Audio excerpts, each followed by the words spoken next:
Okay, awesome. Welcome to Level 3 Focus. My name is Ultra David. Thanks for joining us tonight. Let me just verify that the sound is working and everything. Let's just see this.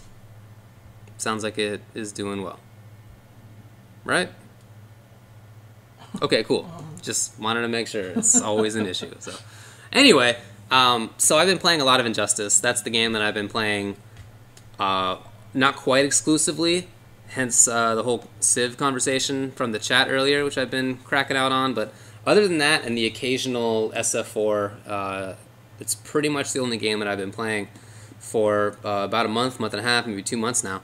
And I've really gotten into it. I really like the new patch. I really like the game. It's a really fascinating game.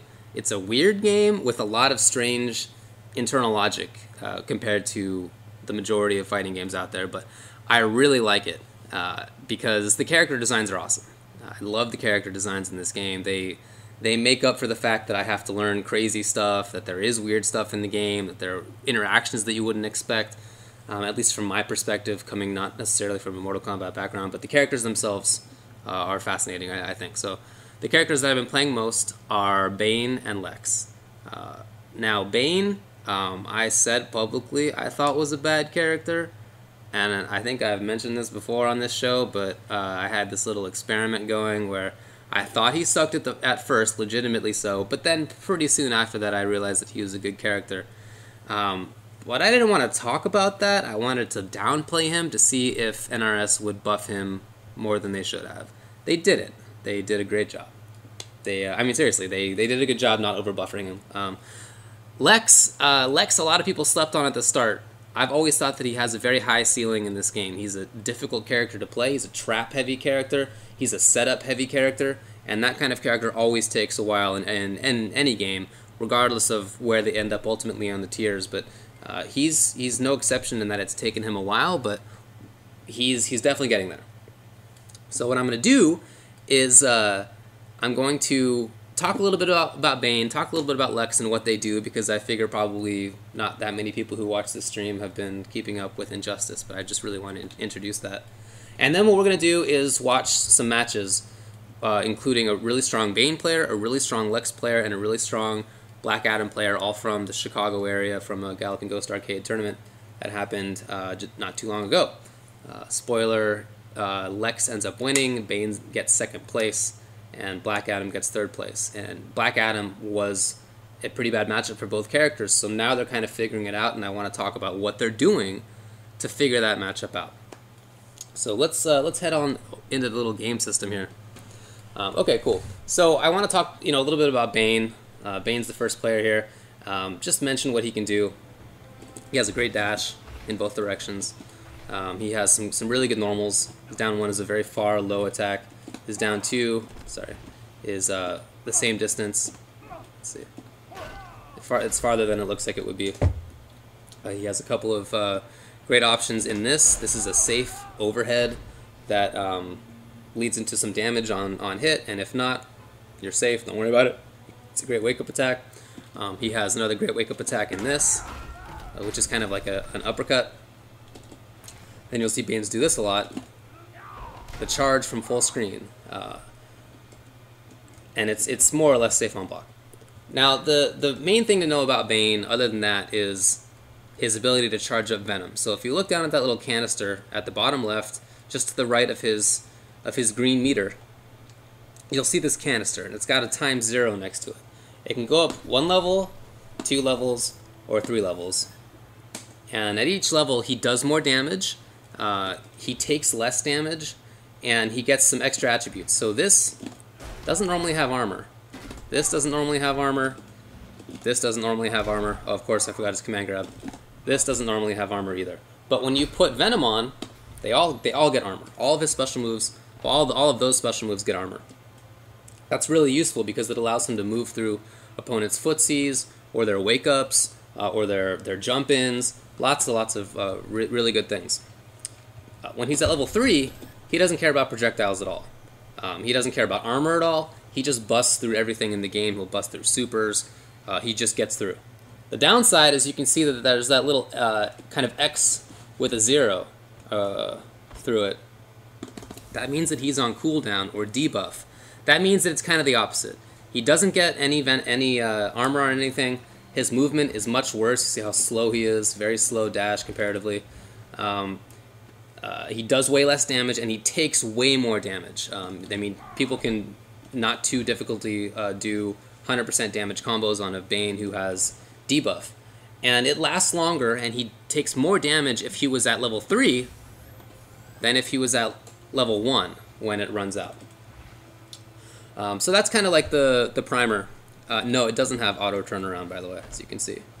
You have to actually do that. Although if you block, you're automatically there. As soon as you move left or right on the stick, you're turned around.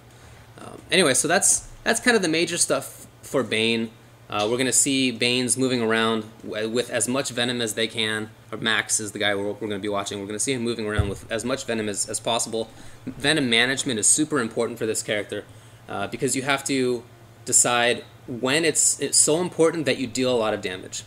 Because keep in mind, you can do this and let it run almost to the bottom, and then go to level 2 and do the same thing for level 3, and thereby get about 20 seconds of venom. Or if you really want venom right now, if you really want to do max damage, you can go all the way to level 3, and that makes things do pretty stupid amounts of damage pretty instantly, as you can see. So that management is really important, because then you have to keep in mind, after that venom runs out, you're a sitting duck, you're a target. You don't have armor, you take a ton of damage, and if things go bad for you after you've let venom run out at level 3, you can be in a really, really bad spot. You can lose the game. Okay, so that's kind of the basic Bane stuff. Let's talk about Lex. Lex is a setup character. He has a bunch of really interesting setup options. So here's the mine that you can throw.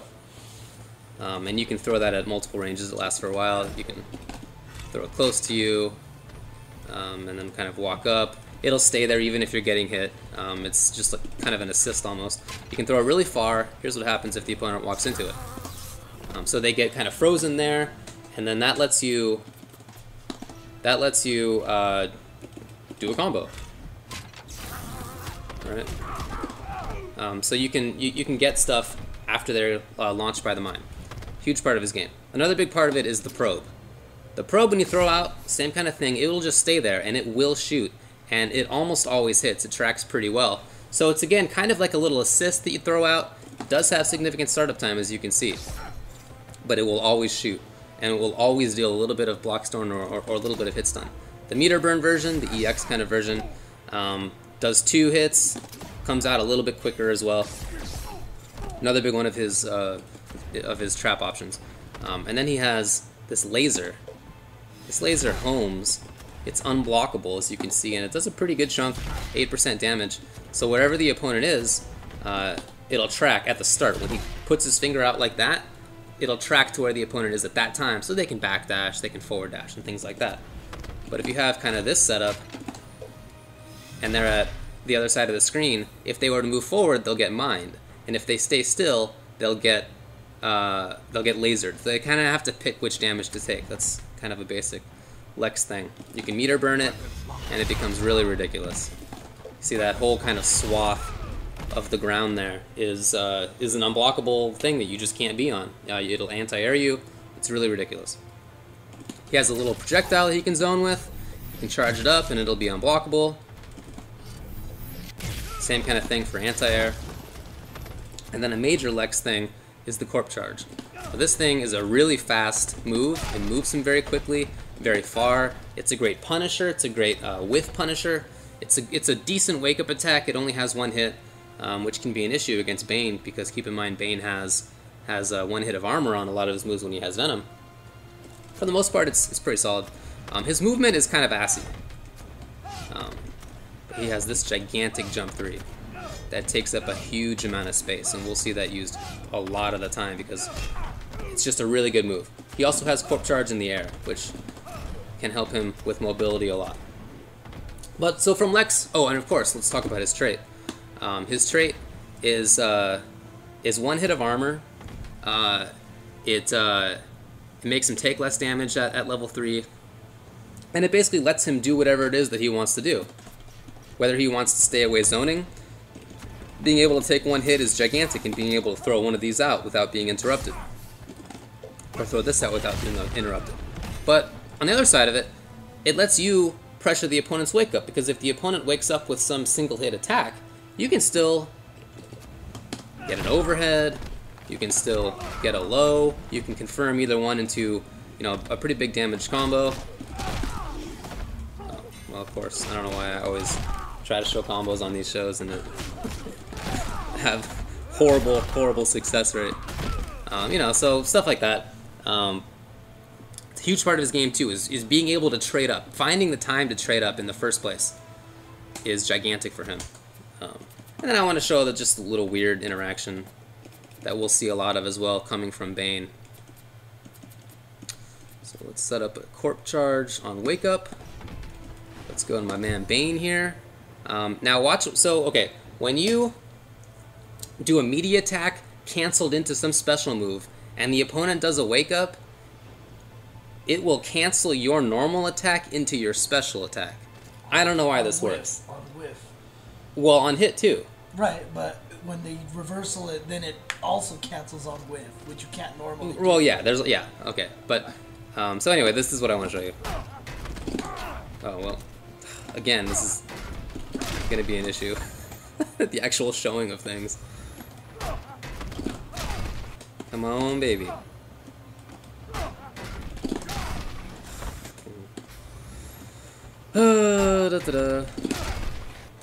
Look, you just trust me that this works. Because we're going to see this a lot against Black Adam and Lex. When you do a media attack and cancel it into a special move with the proper timing, you'll cancel into the special move. And because Bane has armor on his special moves, you'll cancel your media attack into your armored special, and it's really tough to get away from that. We'll see that a lot. Oh, hands. So I guess we'll take a, well, no, before we take a break, let me talk about Black Adam. I'm not going to go showing you all this stuff, but just to talk about what he is a zoner. He has some really good zoning options. They were nerfed a little bit in the patch, but he still has some good zoning options. He has a tracking black magic that leads into pretty big damage combos from far away.